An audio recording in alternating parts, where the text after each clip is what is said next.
Shalom and good day all, this is Healing29 back again for some indie comic reviews, and for these indie comic reviews I'll be covering the Entanglement one-shot, followed by The Last Boy issue 5.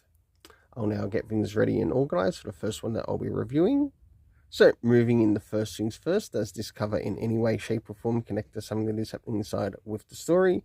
In some essence it does, to which I give it a 7.5 out of 10. Now it's time to move into the area of the internal art as we have a look around the beginning, middle and of course the end, and also what's happening story-wise with the characters.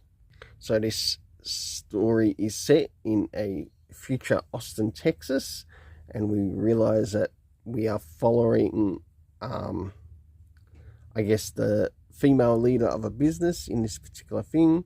But we also do get some flashbacks. The year does start off with 2075, but we do get some flashbacks sort of like to further back. So we're looking roughly between 10 years between these events. We get to see what they're actually sort of like playing a part in this particular world. And yes, we do get to see a bit of a root system, of course, because it looks like they're working on, what's the word I'm looking for? Getting more trees on the planet or something of the like. We do get to see some hardships that take place with these characters.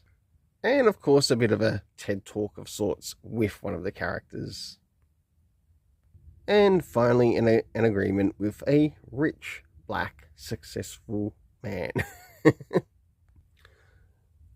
For the internal art, I gave it a 6.5 out of 10, as I felt like it could have brought across the story a little bit better.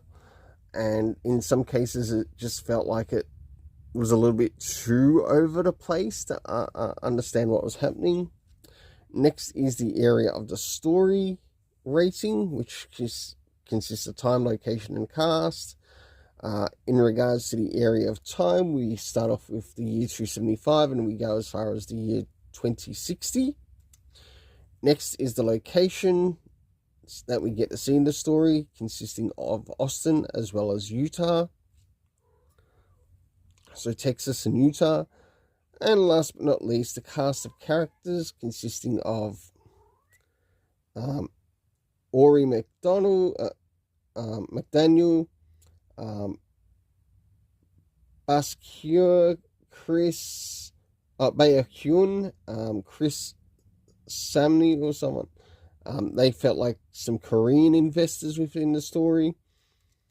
And of course we had someone by the name of Jones in it. This story felt like it was trying to give across, I guess, the webtoon manhwa type approach in the story, but I felt like it lacked a lot in its storytelling, to which I gave the rating a 6.5 out of 10. That's not to say that they might have other written works that might be a little bit better than this one, but this one just did not gel really well with me. So now it's time to move into The Last Boy, issue 5.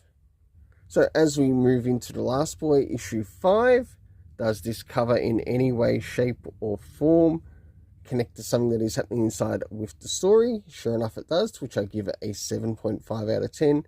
Now it's time to move in relation to the area of the internal art as we have a look around the beginning, middle and of course the end, and also what's happening story-wise with the characters. So as the story begins, we get to catch up with Peter Pan along with a bit of a talking Tinkerbell. And we learned that Captain Hook did actually have a bit of a favourite Hook himself, which in his last fight, it wasn't actually used in the last fight.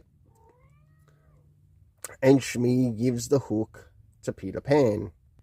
So as we start to move towards the middle of the story, we have Peter Pan going up against the villain who has been making his appearance within the story. And yes, we do in fact see him using a hook, but also confronting the villain. And last but not least, towards the end of the story, to which we get to see what's happening with Wendy along with her family and her little tribe of lost boys. So for the internal art, I give it a 7 out of 10. Now it's time to move in relation to the area of the story. Did we get anything time-wise? No, we didn't. Next is the location. We got to see Neverland as well as London. Last but not least, the cast of characters consisting of Tinkerbell, Shmi, Peter Pan. We also had Clifford. We also had the army as well as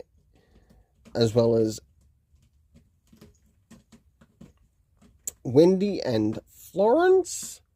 For the overall rating of this story, I give it a 7 out of 10. Though, if I were to lay a little bit of criticism, it would actually be towards Peter and his particular villain. Even though he's sort of like grown up and encountered the villain, it felt a little bit lackluster. That's the only thing, but the rating still stays the same overall. Until then, let's keep it colourful and have yourself an awesome day.